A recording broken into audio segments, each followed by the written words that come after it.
네, 일발장관입니다. 뉴스타기 유창희 대표도 합류해 주셨습니다. 어서 오십시오. 안녕하십니까? 네. 어제 일발장전은 한국가스공사를 좀 설명드렸는데 우리도 이제 동절기가 옵니다. 지금은 더워서 그렇지만 반드시 계절은 변하게 되어 있기 때문에 이 유럽하고 똑같이 북반구에 속해 있어서 동절기에 사실 난방으로는 가스를 거의 대다수 가정에 쓰죠. 근데 이제 가스 비축량이 과연 얼마나 되느냐. 뉴스에서도 이제 보도는 나오고 있습니다만, 러시아가 결국에는 러시아 국영 에너지사 가즈프롬이 계약 상대방에 대한 불가항력 통보, 계약을 지키지 않겠다는 얘기죠. 불가항력이라는 단서를 달면은 그러면 결국에는 가스관 잠금과 안 푼다는 얘기가 되겠고, 계속 가스는 에너지 문제는 이슈가 될 수 있어서 조금 지켜보시고 당국에 이제 말씀을 좀 드리는 거죠. 막 경종을 좀 울려가지고 뭐 하겠다는 얘기보다는 모두가 인지를 하고 있어야지만이 위기가 왔을 때 대비를 잘 할 수 있을 것 같아서 한 번 더 말씀드렸습니다. 보유 전략입니다. 매수 매도를 말씀드리는 건 아닌데. 자, 오늘은 사실은 제가 알아보려면 알아볼 수는 있어요. 이제 한국항공우주 카이 쪽이나 항우연이나 아니면 방사청이나 알아보려면 오늘 KF-21이 시험 비행하는지 초도 비행을 하는지 알아볼 수 있는데 굳이 그러지는 않겠습니다. 그냥 순리대로 때 되면 뜨겠죠. KF-21이 이제 초도 비행에 성공한다면은 대대적인 또 보도가 나올 수 있습니다. 그 내용을 좀 보시도록 하고 관련 기업으로는 으뜸은 사실 한국항공우주 카이죠. 그다음에 버금은 한화 에어로스페이스 이렇게 되는데 그 후단으로 보면 더 중요한 기업이 한화 시스템이 될 수 있어요. 이 A사 레이더라는 부분이 저도 어제 공부하다가 굉장히 짜릿짜릿했는데 이걸 국산화를 이제 시켰죠.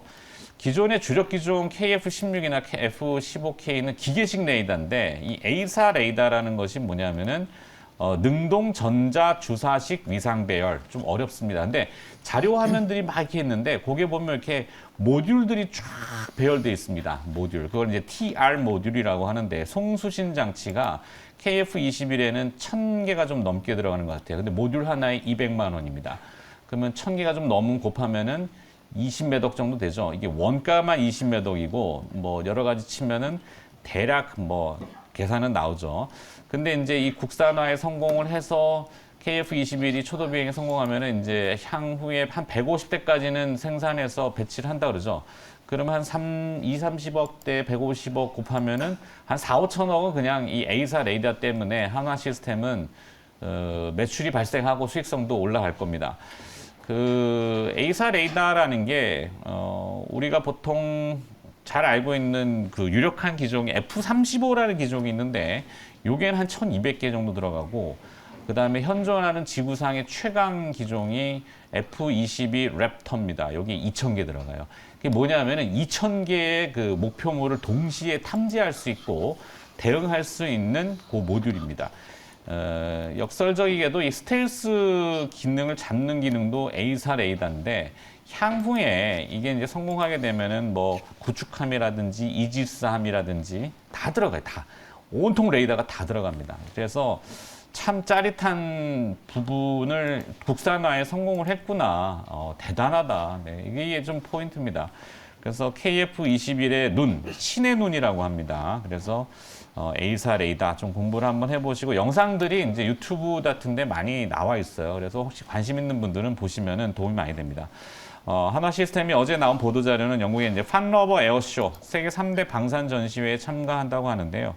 거기에 이제 또 새로운 제품들을 내놓죠. UAM 관련돼서 기종을 하나 또 냅니다. 미국하고 합자한 미국 오버에어라고 공동 개발한 거죠. 에어택시 기체 버터플라이 로터를 아마 그 날개가 굉장히 큰 것 같아요.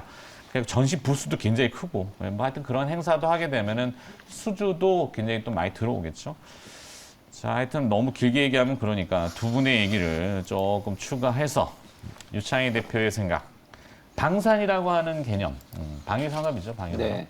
특히 이제 그 뭐 UAM이라고 해가지고 이제 뭐 우리가 이제 시내에서 뭐 그 차량 이런 교통 통제가 좀 심하다 보니까 뭐 헬기라든지 또 수상 택시 뭐 이런 부분들 관련해서 어떤 관심도가 좀 높아지고 있는 것 같습니다. 또 현실화되는 것 굉장히 같고. 높아요. 영국에서는 실제 내년도에 그 기사도 어제 보도자료 나왔지만 그 노선 같은 것들 네. 왜냐하면 이게 충돌할까봐 그렇죠. 그리고 또 이착륙할 때에 사람의 안전이 필요하기 때문에 막 그런 내용들이 막 나왔더라고요. 그래서 제가 20살 때인가요? 그때 이제 우리나라가 막 비행기 산업에 진출한다고 했을 때 교수님이 그런 얘기를 했었어요.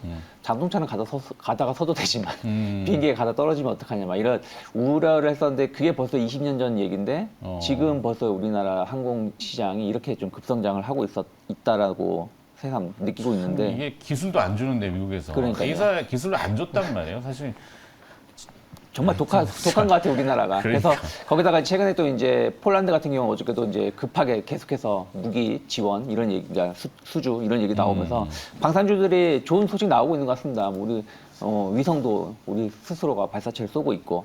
그래서 어쨌든 이제 뭐 비행이라든지 이런 부분들을 좀 본다라면 뭐 아까 말씀하신 것처럼 한국항공우주라든지 하나에어로스페이스라든지 뭐 여러 가지 첨단 기술을 만드는 회사들도 계속해서 좋게 좀 볼 수 있겠습니다만은 중요한 거는 항공기 부품이라든지 또 관련해서 또 성장 모멘텀을 가져간다라면 그쪽에 또 알짜 기업들 또 기술력이 좋은 기업들도 같이 움직일 수 있다 생각하고 있어요. 왜냐하면 첨단 제품도 관심이 높지만 첨단 제품은 또 특정 시장에만 국한된다라면 네. 전체적인 항공 시장 자체가 커진다라면 그쪽에 또 반사이익을 누릴 수 있는 부분들도 있지 않을까 생각하고 있고 저 같은 경우 오르비텍 같은 경우도 나쁘지 않다 생각하죠. 오르비텍을 확장성으로 조금 네. 부가 일단은 오르비텍 같은 경우는 약간 원전 관련해 가지고 뭐 폐기물 처리라든지 시설물 관리 이런 쪽으로 많이들 주목하고 계신데 이 회사가 이제 항공 관련해 가지고 그 뭐라 그럴까요? 부품 같은 경우를 공부를 많이 하고 있습니다. 특히 네. 이제 보잉 쪽으로 해가지고 B737기에 사용되는 구조물을 제조를 하고 있고 이와 관련해 가지고 이제 매출이 좀 이제 코로나 때문에 비행 수주라든지 이런 그 수출 이런 것들이 좀 제한되다 보니까 수주가 좀 정체 현상을 띄었다가 작년부터 상당히 좀 재개가 되는 부분들을 보여주고 있습니다. 매출도 좀 크게 개선되고 있고 수익성도 상당히 좋아지고 있고요. 그래서 항공기 자체가 시장이 커지게 된다라면 뭐 이런 동체라든지 관련된 부품들의 수요는 같이 동반해서 늘어날 것이고 또 기술력이 높은 또 국내 기업들이 같이 반사익을 누릴 수 있다 생각을 좀 하고 있어요. 그래서 최근 주가를 보시면 좀 조정이 나왔다가 좀 반등세를 좀 보여주고 있다 판단을 좀 하고 있고요. 물론 이제 지금은 약간 원전 쪽에 좀 포커스가 좀 맞춰져 있지만 충분히 항공기 제품이라든지 부자재 이런 쪽으로도 좀 앞으로 모멘텀을 가져갈 수 있지 않을까 판단하고 있습니다. 네. 자, 다시 한번 정리해드리면 러시아는 지금 전쟁 끝낼 생각이 없는 걸로 명확해지고 있죠. 장기전입니다. 어디까지 갈지 모르겠는데 끝까지 가겠다는 생각인 것 같고 국제 정세가 그래서 극단적으로 분리되고 있는 것도 피할 수는 없는 길인 것 같아요. 그럼 우리가 이제 생존하려면은 방위 산업이라고 하는 힘이 상당히 근간이 돼야 되는데 예전 같으면은 어셈블리 해서 막 갖다가 부품 조립하는 형태였지만 이제는 국산화, 이 KF-21의 국산화율이 65%인가 되는 걸로 알고 있습니다. 특히 이제 전자전 장비 쪽으로 앞서 말씀드린 A사 레이더 같은 경우는 근건으로 들어가면은 이 반도체에서 질화 관련 반도체, 이 실리콘 계열의 반도체는 열에 약해요. 근데 질화 관련 반도체 계열이 베이스가 되고 결국엔 들어가면 또 삼성전자, SK 하이닉스 아니겠어요? 기술이 다 우리한테서 나온 겁니다. 그래서 이런 것들이 이제 주식 시장에도 정상적으로 잘 반영이 돼서 국민적인 공감대, 그러니까 뭐 치고 빠지는 뭐 이슈 뭐 이런 것들이 아니라 조금 잘 됐으면 하는 바람으로 제가 또 역설을 이렇게 막 열변을 또 했고 우리 또 방위 산업에 또 일가견이 있으신 정태근 팀장. 이제 또 제가 또 방산이 됐어요. 바이러스 전문가. 제가 막 만들어 드리잖아요. 네, 감사합니다. 캐릭터 좋잖아, 이렇게 하면. 하나 시스템, 저는 형제 기업인 하나 에어로스페이스. 한화 에어로스페이스. 근데 원차적으로 하나 디펜스를 저는 말씀드리고 싶어요. 그러니까 디펜스가 근데 비상장이라서. 네, 예. 그래서 일단은 이제 뭐 항공 쪽으로 이제 공군 쪽으로 말씀드렸는데 저는 육군 쪽으로 좀 말씀을 드리려고. 네. 그 하나 에어로스페이스가 아시다시피 그 하나 디펜스의 지분을 100% 가지고 있고 이 하나 에어로스페이스에서 물적 분할됐지만 아직 상장이 안 됐기 때문에 하나 에어로스페이스가 지금 수혜라 좀 봐야 되는데 어쨌든 방산 매출 비중의 40%가량이 이제 하나 디펜스가 담당을 하고 있는 상황입니다. 그리고 주력 매출을 같은 경우는 잘 아시겠지만은 우리의 주력 그 전차 K2하고 K9하고 그 다음에 레드백 장갑차 이쪽으로 이제 진행이 되고 있는데 그 뭐 K2는 아시다시피 현대 로템 쪽에서 이제 진행하고 있는 부분들이고요. 그래서 K9 같은 경우는 해외적으로 상당히 좀 인기가 많습니다. 아시다시피 그 서두에 잠시 그 시간에 그래서 이게 나왔을 때 언급을 좀 드렸지만은 성능 대비 가격이 상당히 좀 저렴하기 때문에 상당히 K9에 대한 인기가 상당히 높고 폴란드 같은 경우도 이미 아시다시피 K9에 대한 계약이 마무리가 된 상황이고 이제 앞으로 레드백 장갑차 같은 경우도 한 670대 정도 계약이 될 예정이라고 하는데 요것도 뭐 언론에 나온 보도를 보게 되면 이것도 뭐 6조에서 죄송합니다. 4조에서 한 5조 정도 된다는 얘기가 나온 상황인데 어쨌든 중요한 건 이 하나 디펜스에서 만들고 있는 K9이란지 장갑차란지 이런 부분들이 수출이 좀 진행이 되고 거기다 어떤 매출이 발생이 되게 되면서 그런 수혜가 어쨌든 하나 디펜스가 상장이 안 돼 있는 상황이기 때문에 하나 에어로스페이스 쪽으로 가지 않을까. 그러니까 앞으로는 하나 같은 경우는 계속해서 이 방산 쪽으로 이렇게 되면 계속 부각이 되지 않을까라는 생각이 들고 육군 무기, 공군 무기 다 만들고 있는 상황이기 때문에 해군 빼고는 다 하고 있는 상황이기 때문에 아마 이제 방산 얘기가 나오게 되면 하나가 대장주가 되지 않을까 뭐 그런 얘기도 조심스럽게 좀 들고 싶고요. 그리고 이제 27일 날 이제 사인만 하면 이제 계약이 완전히 되는 거나 마찬가지라고 저 아까 전에 말씀드렸는데 폴란드하고. 폴란드하고 마찬가지인데 그리고 뭐 K9 같은 경우도 최근에 뭐 폴란드뿐만 아니라 호주라든지 노르웨이 쪽에도 수출이 좀 진행이 된 상황이기 때문에 뭐 어쨌든 하나 에어로스페이스도 하나 시스템뿐만 아니라 하나 에어로스페이스도 같이 조금 이제 관심을 가져야 되지 않을까라는 말씀도 좀 드리도록 하겠습니다. 네, 뭐 지난 올해 1월 달인가요? 아랍에미레이트하고 이제 천공2 미사일, 네. 다기능 레이더 MFR이라고 군사 용어라서 참 저도 뭐 모르겠긴 합니다만 지대공 유도 무기 체계라든지 참 뛰어난 무기들이 많구나라는 생각이 들더라고요. 거기 이제 UAM이라고 하는 또 이제 도심형 모빌리티도 같이. 예. 그럼 여기까지만 할까요? 더 들어가면 너무 많아지니까.